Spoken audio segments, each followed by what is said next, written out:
Alright, so before putting everything back together, let's hook up the scope to cam and crank, fire the truck up. There's no coolant in it, we'll only run it for a few seconds, and look at this cam crank correlation. I want to see a known good before buttoning this truck up, and with the scanner, let's clear the codes.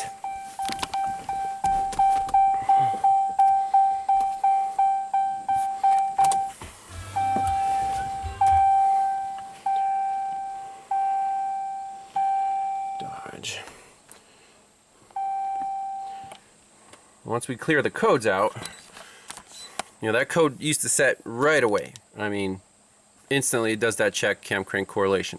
So if the code doesn't set and we have a known good capture, I feel confident that everything is perfect. There's no reason it shouldn't be, but better safe than sorry, or I don't want to do extra work if we have to go back in there for whatever reason. Okay, so the only code right now is this 622. I don't have the alternator installed. That's to be expected. Let's read the data stream, look at those exhaust camshaft, desired position, crank difference, actual position, duty cycle. Okay, graph those. So I'm going to start up. Scope is, when we get the scope rolling, we'll see what happens. Alright, here we go. Scope is rolling.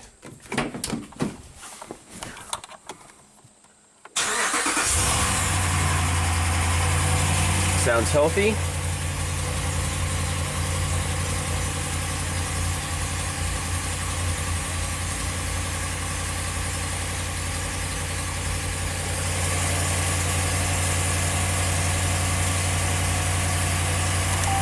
Shut it off.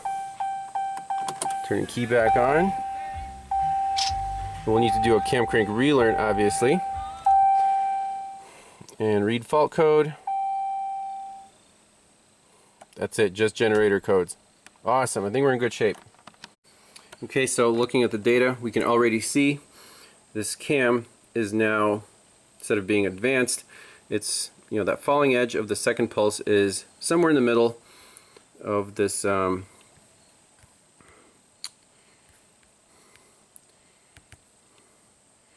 basically that crank pulse is cutting that cam pulse in half. If we go to our known good, where's our known good? This is known good. You can see that crank pulse is cutting that cam pulse in half. So totally happy with that. This truck is fixed. Let's put it back together, take it for a spin. Happy ending. Got the big Ram warming up. Coolant's bleeding out. It's running really smoothly. Sounds good. No check engine light. We got heat. Yeah, that's what I'm talking about. So you can see, I think it relearned on its own, the desired and actual. So desired is 128. Let's put it under load just a little bit. See the duty cycle command. It follows precisely.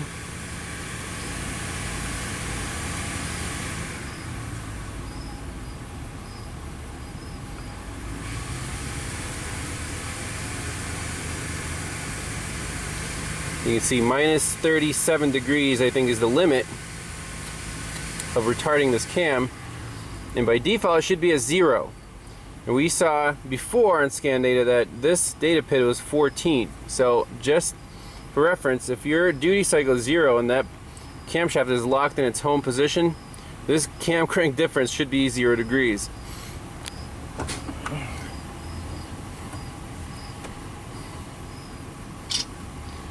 So perfect. I don't think we need to do anything else.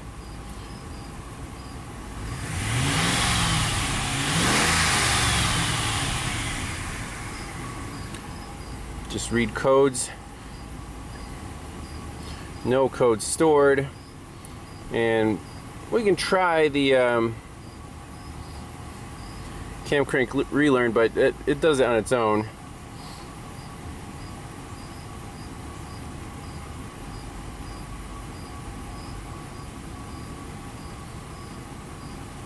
Engine cannot be running. Okay.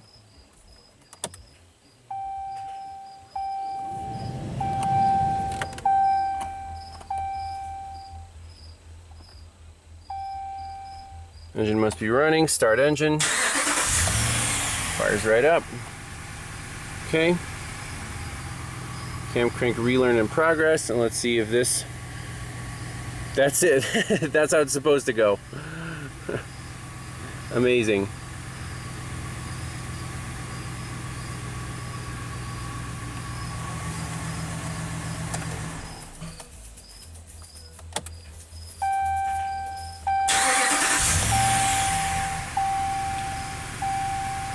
Just make sure.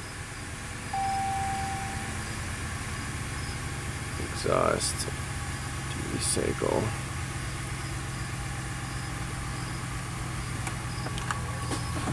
Yeah, I definitely did the relearn on its own.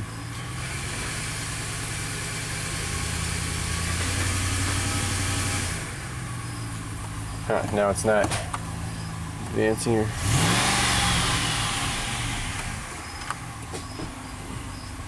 Put under load again. There we go.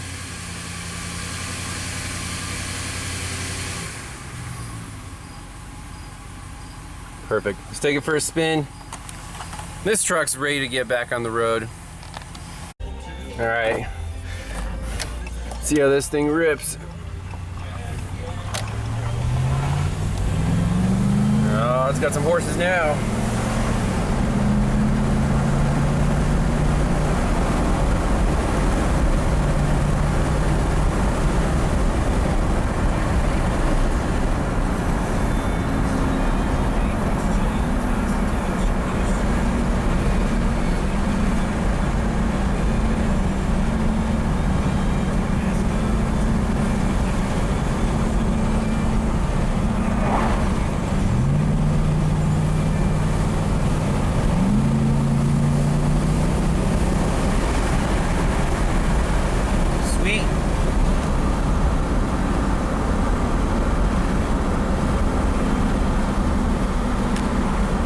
On that screen though.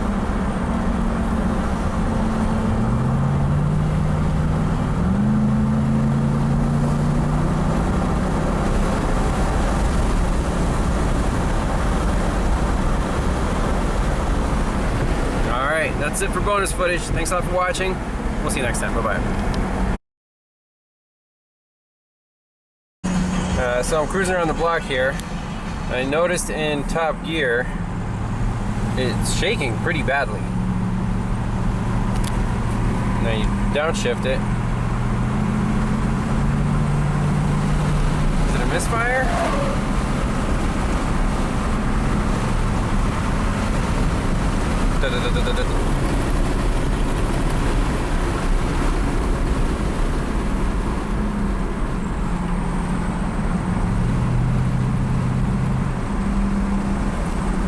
Huh.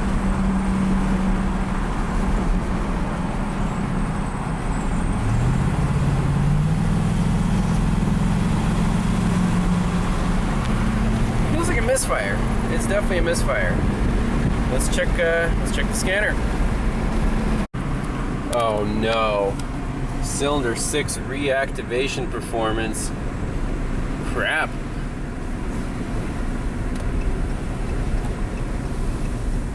That's not good.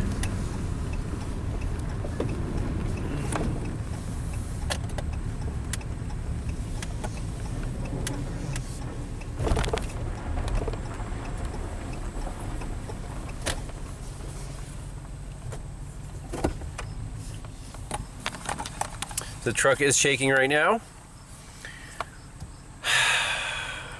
Active fuel management. This is Chrysler's version of it.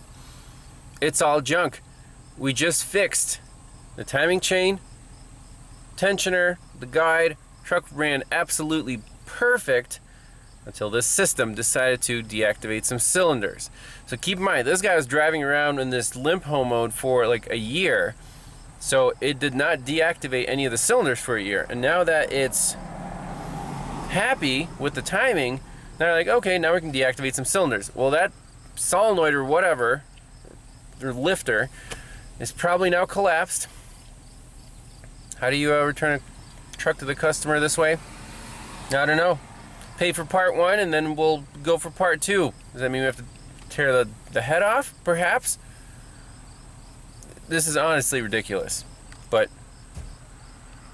I don't know what to say. So we can try cylinder 6 deactivation control state. Let's see, on. Yeah, DTC present. Okay, great. Well, if the customer wants me to look into that, we'll leave that for another video. But thanks a lot for watching. I mean, everything was great. Truck ran great. Boom. That's why you got to go on a test drive. So, nothing you can do about it. It is what it is. But these new systems, VVT, cylinder deactivation, direct injection, they're just not long-term reliable. No matter what you say, I don't care if it's a Toyota, it might make it 200,000 instead of 100,000 miles, but this stuff is just made for disposable cars. That's my honest opinion, because I work on these cars every day and I see these failures. And guess what I drive? Something without all the fancy stuff. I mean, fuel economy is a little worse, but hey, overall, you don't need to open up the engine every 100,000 miles, or even earlier. I shut the truck off, restarted it. It's not shaking anymore, which is good. So maybe there's some hope left. Let's keep driving it. We'll get back to the shop, we'll look up that code. Will be bonus footage. So we're taking the truck on another test drive. Seems to be doing great. Might have just been a little sticky control solenoid since the oil hasn't been changed in, I don't know, a year, 2 years, who knows. And the system was deactivated. So this is the first time the solenoids have been working, these cylinder deactivation. I'm actually monitoring the data for all 4 solenoids and the activation conditions. You can see false or true. So it only activates when you coast for a while.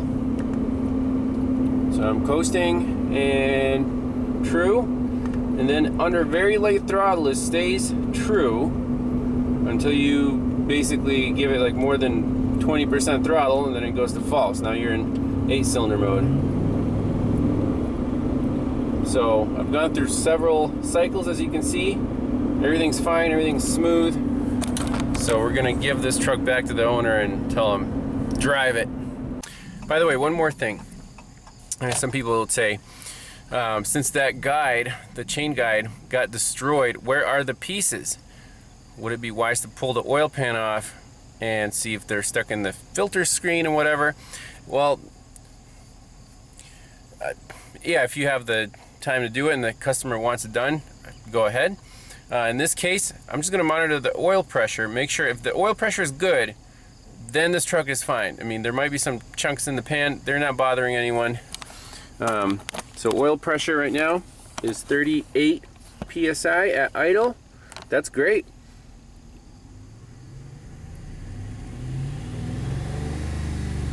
Goes up to 60 at like 2,500 RPM. Perfect. So I'm happy with this. I would feel.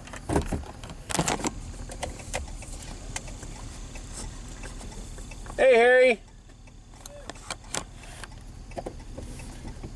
I'm just test driving this junker.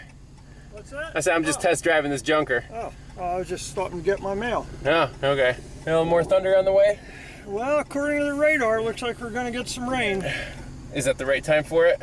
Well, it would have been nice a month ago. But Yeah, we'll take it. I I mean, the corn, if you're growing corn, the corn is what it is. Okay. It ain't going to get any better. It's done. But this will help the beans, because I haven't really seen any pods drying up and falling off. Okay. You know, they're That's a good still sign. there, but now what they start to do is start to fill. Oh, so the more it rains now.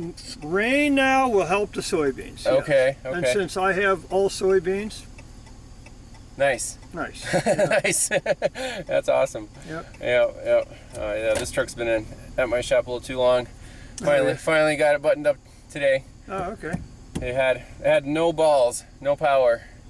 Just blah. Well, but it's a Dodge, isn't it? but it's a V8. It was running like a 4-cylinder. Yeah. So it had some engine problems. The timing chain basically sheared off the little chain guide, the little plastic piece, and then start cutting into the aluminum. So the timing was off. Then the computer's like, nope, we're shutting her down. Oh, we're not giving you any power. But no noise, no rattling or anything. It just ran smooth, kind of. So I tore the whole timing cover off, put a new chain, new guide, new tensioner on there. Well, we talked about that on our Buick. Yeah. And you know, that's what you had said, because we're up to 130 something. Okay. And I don't know when's a good time. I mean, so far so good. Whenever it throws check engine light, it'll tell you. Oh, Yeah. all right. Yeah, if those chains stretch enough that the computer, notices that whatever 10-degree shift. Oh, okay. Well, you know, years ago we had an old Subaru, and my ex was driving down Valley Vista, and all of a sudden, it just stopped right then, right there. You know? Just stopped. Like, that's it? And that was timing. Yeah, timing belt broke. Oh, that's not good on a Subaru. Yeah. Probably the pistons hit the valve sometimes. I don't know what happened. Yeah. I wasn't there. But, yeah, well, preventative maintenance goes a long way there. Yeah, no kidding. Yeah, chains don't break, they just stretch out eventually. Right. But if you run that good synthetic oil and you're religious about your oil changes, you can make them last, long time. So. Well, that's what we're doing. Yep. So. All right, well, the corn's all hard right now, but in another week there will be more coming. On the sweet corn? Yes. Okay. So if you want sweet corn. Okay. We really enjoyed what I got, and I took about 10 ears to my parents. They loved it. So I've been, Only 10? Yeah. Crap, I got so much going to waste down here, it isn't funny. My cows are loving it, but okay. They love it when they're... So how many rows back does it go from your shop? 36. 36 rows, that's all sweet corn. Okay. 12 and 12 and 12. So I should walk in there and pick the big ones Well, not yet. Because not yet. the first 12 are all gone. I've chopped them all off and fed them to the cows. Okay. The second 12, they're ready, except they're really getting hard. I just walked over there trying to find some for dinner, and I went, nah, I'm a farmer. I'm not eating hard corn.